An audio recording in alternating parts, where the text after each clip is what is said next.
Здравствуйте, уважаемые зрители. Недавно нашел место на машине, откуда издавались мелкие звуки неприятные при езде по кочкам, ну, небольшим кочкам, ямкам, с нормальной скоростью такой, если не медленно ехать, а приличной, может, средней скоростью. Вот. Оказывается, выработались места, где прилегают колодки к скобе тормозного суппорта. Скобы родные, старые, очень много им уже лет. Вот. Видно, заметно ямки. Здесь вот прям видно ямочки. И в этих местах ямки, и в этих местах ямки. Получается, колодка, ну, это старая колодка, вот, но все равно есть вот такой звук. Вот она ходит здесь, шевелится. И так она шевелится. То есть, когда даже, допустим, две колодки когда стоят, две колодки на одной стороне. Пока у нас тормоз отпущенный, они просто немножечко на свободном здесь положении находятся. Вот. Даже эта колодка еще немножко держится за счет того, что она заходит в цилиндр тормозного суппорта. Возможно, не так сильно еще стучит, как вот это, например, который вообще просто у нас держит только в скобе. Ну и две они издают стук. То есть там сейчас не передать, наверное, будет, но я думаю, слышно. Это на одной стороне и на второй такая же ботва. Вот. Ну и плюс при торможении, естественно. Задом ли мы едем, либо передом. У нас, как мы только нажимаем на тормоз, у нас тоже небольшой такой щелчочек может ощущаться. Вот. Ну это, допустим, старые колодки. Вот сейчас у меня здесь уже будут новые ставиться колодочки. То же самое.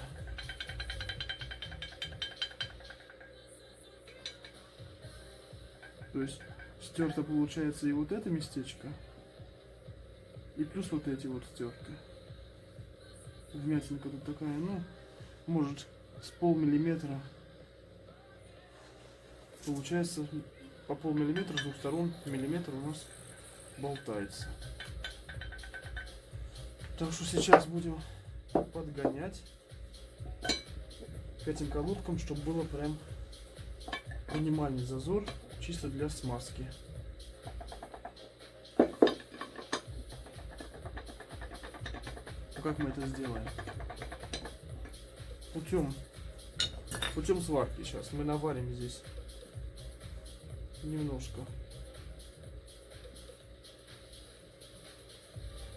электродиком металла. Вот. Потом болгарочкой зачистим. Попробуем колодочку прикладывать семя, чтобы было ровненько в идеале. Чтобы этого стука не было. Ну, заодно, естественно, здесь будут новые колодки стоять уже, купленные. Так, эти у нас пальчики хорошие. Их менять не будем. Здесь только пыльнички меняются. А здесь будем менять пальчики тоже с пыльниками. Ну и также здесь тоже выработка. То же самое на втором. То же самое. Поэтому, когда едешь с нормальной скоростью по ямкам, по дороге, скажем, которая больше похожа на стиральную доску, вот это все стучит, шумит. Так. Все. Будем наваривать металл.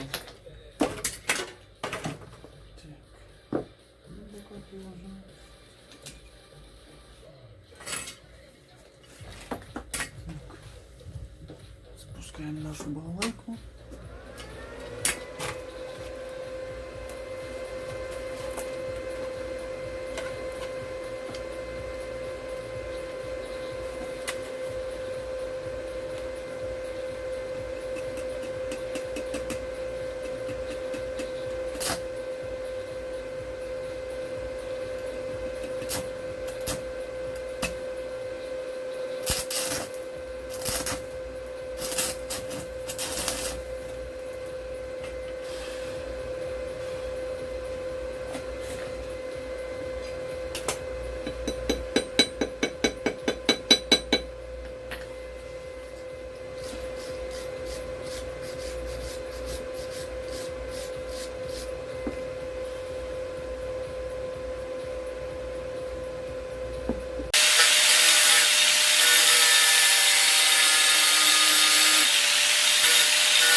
Зачистил болгаркой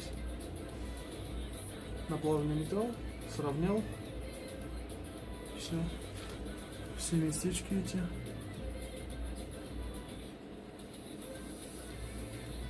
Все места, где были ямки, выработки. Все наплавлено металлом.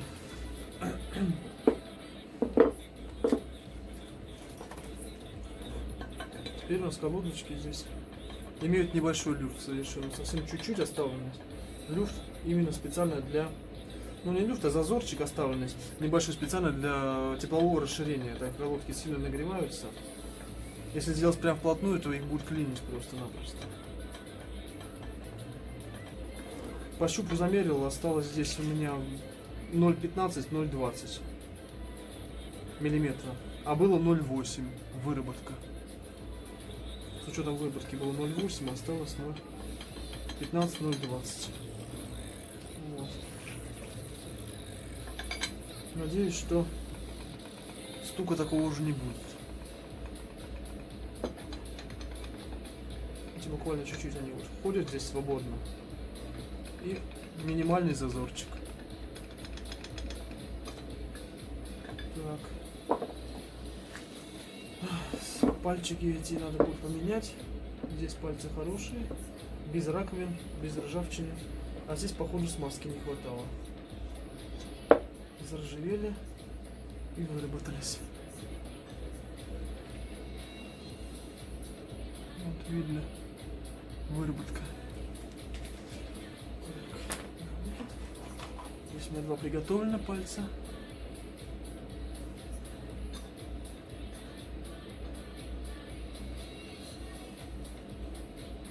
Поставим вот такие пальчики. Так. Оп. Так вот. Ну и пыльнички. Не пыльнички, а да, они даже как пыльники выглядят, и как направление для пальцев.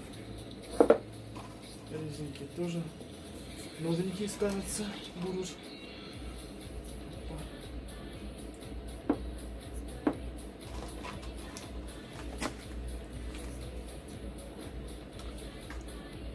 Устанавливаются они вот этим пазиком в суппорт, который остался на машине, с тормозным шлангом висит.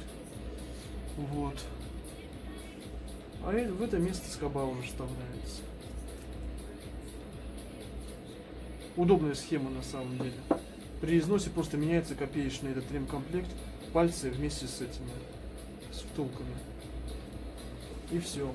На многих сегодняшних машинах современных сделано немножко по-другому схему. Там палец вкручивается в суппорт, а в скобе отверстие, где ходит этот палец. Ну, за счет смазки они не стираются. Хотя если смазка куда-то уйдет, пропадет, допустим, всохнет или не заметили, там вырабатывается большое отверстие, и в скобу приходится вообще развертывать большим отверстием, новый палец ставить. То есть проблема. Но с другой стороны, здесь тоже есть в этой системе минус. Минус в том плане, что у современных сейчас ставится пластинка под колодки. Пластина вот такая здесь и здесь. То есть она как пружина выходит. И в принципе вот этого ни зазора никакого вообще ничего нету здесь, не стучит, не шумит. Она как пружина. А здесь этого нет, то есть в любом случае стук будет, и полностью нельзя его здесь не устранить, потому что иначе будет расширяться колодка при нагреве, и ее будет клинить. Так, будут меняться еще колодки новые. Вот такой фирмы. Корейские. Интересные колодки, будут новые ставиться.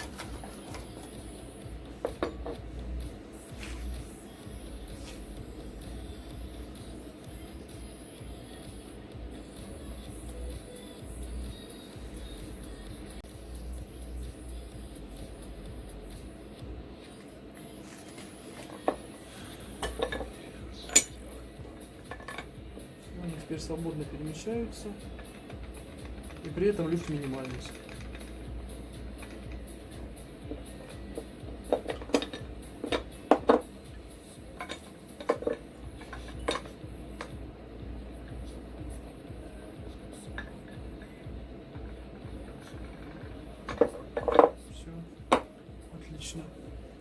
буду устанавливать на машину. Автомобиль этот Opel Vectra A. Машине 27 лет.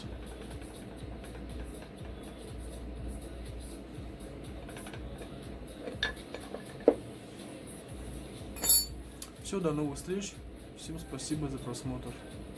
Будут еще ремонты по этой машинке.